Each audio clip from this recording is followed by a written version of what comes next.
Vous êtes vous-même avocat ou vous travaillez pour des avocats, vous vous posez des questions sur l'usage de Wikipédia pour vous-même, vos clients, vos partenaires.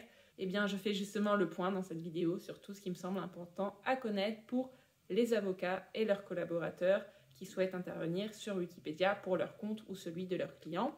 Tout simplement parce que je suis moi-même consultante et rédactrice Wikipédia professionnelle depuis plusieurs années maintenant et nous sommes souvent sollicités par des avocats ou des gens qui travaillent avec des avocats pour intervenir sur leur propre page, créer pourquoi pas une page Wikipédia dédiée à un avocat ou à un cabinet d'avocats ou encore intervenir sur les pages des clients. Donc je condense un petit peu ici tout ce qui est important à savoir, sachant que j'en ai fait aussi un article en libre accès sur mon site internet Wikiconsult. Je mettrai le lien dans le descriptif de cette vidéo. Donc première question que se posent souvent les gens dans ce secteur d'activité-là, c'est est-ce que je peux créer ma propre page Wikipédia pour moi-même, centrée sur ma personne? Donc en général, on se pose cette question-là quand on a un petit peu avancé dans son carrière et qu'on a commencé à travailler et à avoir eu des procès qui sont devenus un petit peu notoires, qui ont fait l'objet de publications académiques ou surtout de publications dans les médias grand public et où l'on est parfois intervenu en tant qu'avocat pour donner son avis, son opinion sur le sujet ou pour raconter un peu l'affaire. Donc dans ce cas-là, souvent les avocats nous sollicitent et nous demandent s'ils peuvent avoir leur propre page Wikipédia. Donc en fait, il y a des critères à la fois généraux de notoriété pour dire si une personne est éligible à figurer sur Wikipédia et des critères spécifiques qui dépendent là du secteur d'activité. Pour les avocats, il n'y a pas de critères spécifiques, c'est-à-dire qu'il va falloir que vous regardiez si vous cochez les critères généraux de notoriété. Ces critères généraux de notoriété, donc ils sont définis collectivement, ils peuvent varier un petit peu selon les différentes versions linguistiques de Wikipédia. On va se concentrer ici sur Wikipédia en français, en sachant que pour Wikipédia en anglais, la barre est encore au-dessus et les critères sont parfois plus exigeants. Donc les critères pour Wikipédia en français, les critères généraux, c'est qu'il faut qu'il y ait des médias nationaux et généralistes. Ça veut dire qu'on oublie la presse régionale, type Le Dauphiné, Ouest France. Généraliste, ça veut dire qu'on oublie la presse spécialisée, par exemple dans le domaine juridique. Et donc, il faut qu'il y ait au moins 2 médias espacés d'au moins 2 ans, dont des parutions sont espacées d'au moins 2 ans, qui vous est non seulement cité, mais surtout qui est consacré un sujet complet à vous-même. Et pas seulement à un procès dont vous avez été l'avocat, par exemple, mais vraiment à votre carrière dans son ensemble. Donc, vous ne pouvez pas, juste parce que vous avez pris de nombreuses fois la parole dans les médias pour une affaire, bénéficier d'une page Wikipédia si vous n'avez pas des médias qui ont réalisé des travaux d'investigation assez riches et sur vraiment soit l'ensemble de votre carrière, soit sur un procès, mais vraiment où il y a de l'investigation. Ce n'est pas simplement une prise de parole ou une interview de vous, où les journalistes ont fait des recherches complémentaires. Et donc dans la presse généraliste nationale, type Les Échos, Le Monde, Le Figaro, etc. Alors très souvent, quand j'explique ça à nos clients, ils nous disent « Oui, mais un tel et un tel, des collègues, des concurrents, des confrères, ont leur page Wikipédia alors que eux, ils ne respectent pas ces critères-là. » Alors il y a très souvent des explications à ça. L'explication la plus fréquente, c'est que ces pages Wikipédia-là ont été créées il y a plus de 10 ans. Ça, on peut très facilement le voir en retraçant l'historique, parce que tout est tracé sur Wikipédia, tout est figé à vie. Et donc, on peut se rendre compte que les pages ont été créées il y a plus de 10 ans. Il y a plus de 10 ans, il y avait moins de robots, il y avait moins de Wikipédiens qui contrôlaient justement l'admissibilité des nouvelles pages créées. Et donc, des pages ont pu passer à la trappe. Mais sachez que ces pages peuvent être supprimées à tout moment. Tous les jours, il y a des dizaines, voire des centaines de pages qui sont supprimées sur Wikipédia, notamment pour non-respect des conditions d'éligibilité. Donc, l'argument de dire « oui, mais un tel a sa page Wikipédia, donc je peux avoir La mienne ne marche vraiment pas du tout. Si vous allez sur Wikipédia en amenant cet argument-là, ça va se retourner contre vous. Et voilà, ce qu'il faut, c'est cocher les critères sans regarder qui fait quoi et un tel qui a eu sa page parce qu'il n'a pas coché les critères. Parce que comme je vous dis, elle peut être supprimée à tout moment. J'ai vu le cas plein de fois, y compris pour des pages dédiées à des avocats. Admettons que votre notoriété soit suffisante pour justifier d'une page Wikipédia. Vous vous demandez peut-être qu'est-ce qu'il va falloir mettre sur cette page. Alors forcément, j'imagine que vous avez des envies, des motivations à faire figurer plutôt certaines informations que d'autres.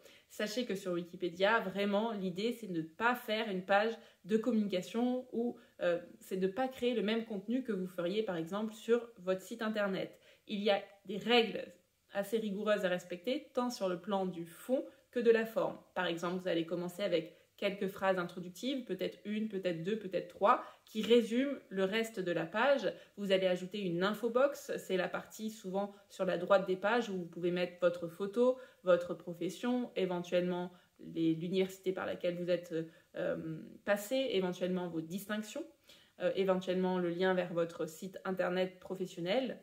Et puis, en dessous de l'introduction, vous allez mettre en général une partie qui va s'appeler biographie ou carrière et éventuellement une autre partie qui va s'appeler activité, puis une partie notes et références avec les références bibliographiques, éventuellement les ouvrages que vous avez écrits et des liens vers des ressources supplémentaires. Vous allez ajouter aussi des catégories et des portails.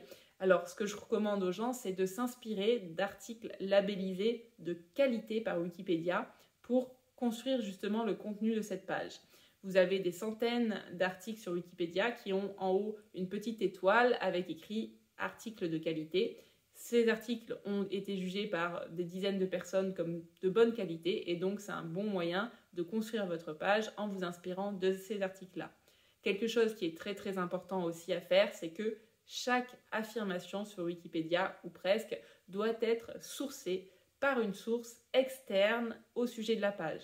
Typiquement, pour un avocat, vous ne pouvez pas citer en source votre site internet pour justifier d'une affirmation. Par exemple, pour justifier que vous êtes intervenu dans tel ou tel procès. C'est un média externe ou éventuellement un site institutionnel qui doit relayer cette information-là pour qu'elle soit jugée suffisamment notoire pour avoir sa place sur Wikipédia et pour qu'elle puisse venir appuyer et justifier cette affirmation-là. Donc c'est quelque chose de vraiment très important à faire.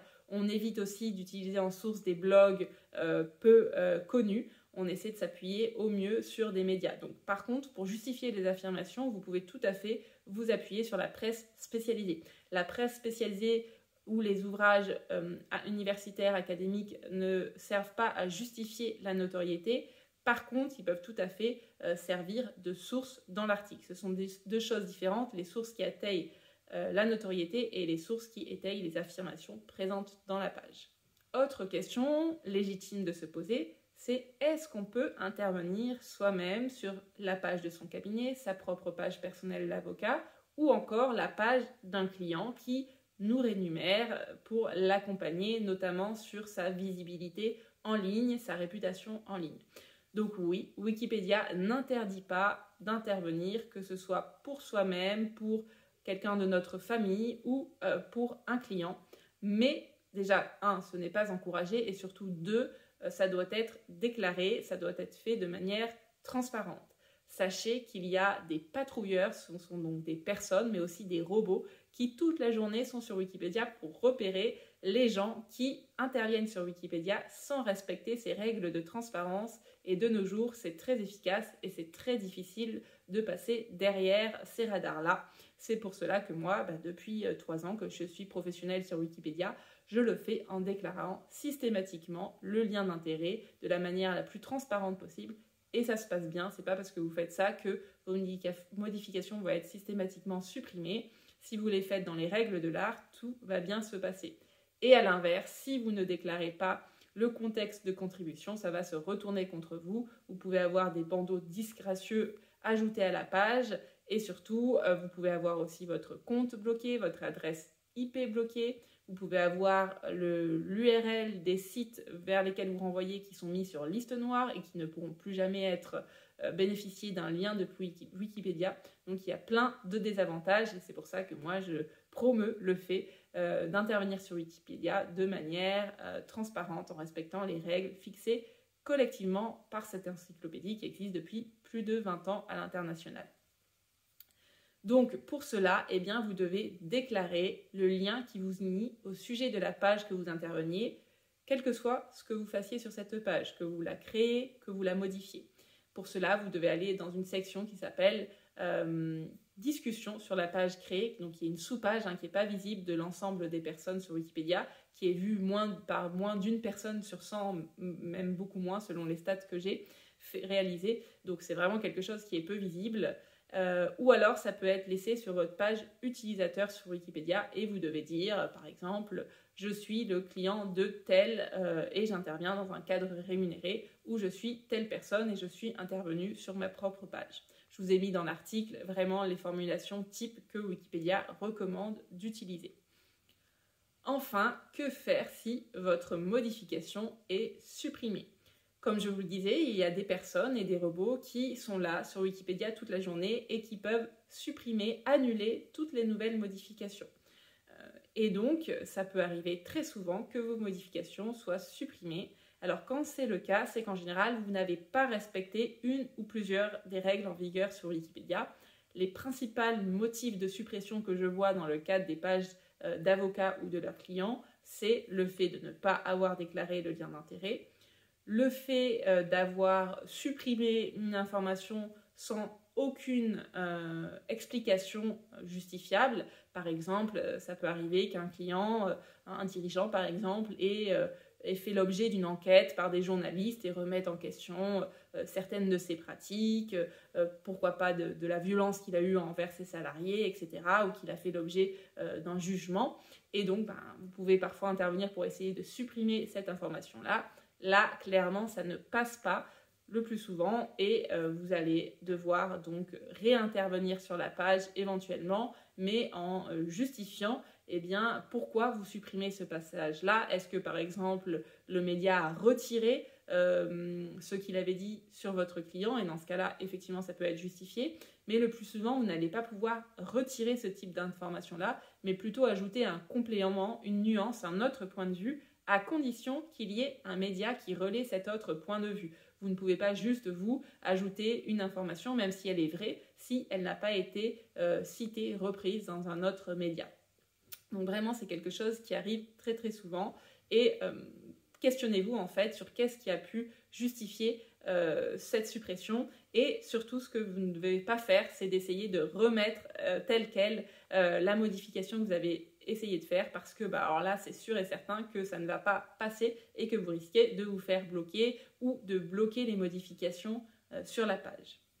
Dernière question qu'on nous pose régulièrement, c'est est-ce qu'on peut intenter un procès contre Wikipédia ou plus précisément contre l'association Wikimedia, qui est l'association qui détient Wikipédia, mais qui n'a pas, attention, de rôle strictement éditorial, mais plutôt un rôle, on va dire, administratif et technique. Donc oui, j'ai fait un article dédié que je vous mettrai aussi dans le descriptif de cette vidéo sur ce sujet. J'en ferai peut-être une vidéo dédiée. Mais oui, il est possible d'attaquer en justice la fondation. Elle l'a été plusieurs fois. Vous verrez, je cite quelques cas de jurisprudence qui donnent parfois raison à la personne qui intente le procès ou le plus souvent à l'association Wikimedia. Voilà, j'espère que ces informations vous ont été utiles. Je vous laisse aller voir mon site internet si vous voulez en savoir plus. Si vous avez des remarques, des questions, n'hésitez pas à le faire en commentaire sous cette vidéo. J'y répondrai avec plaisir. À bientôt!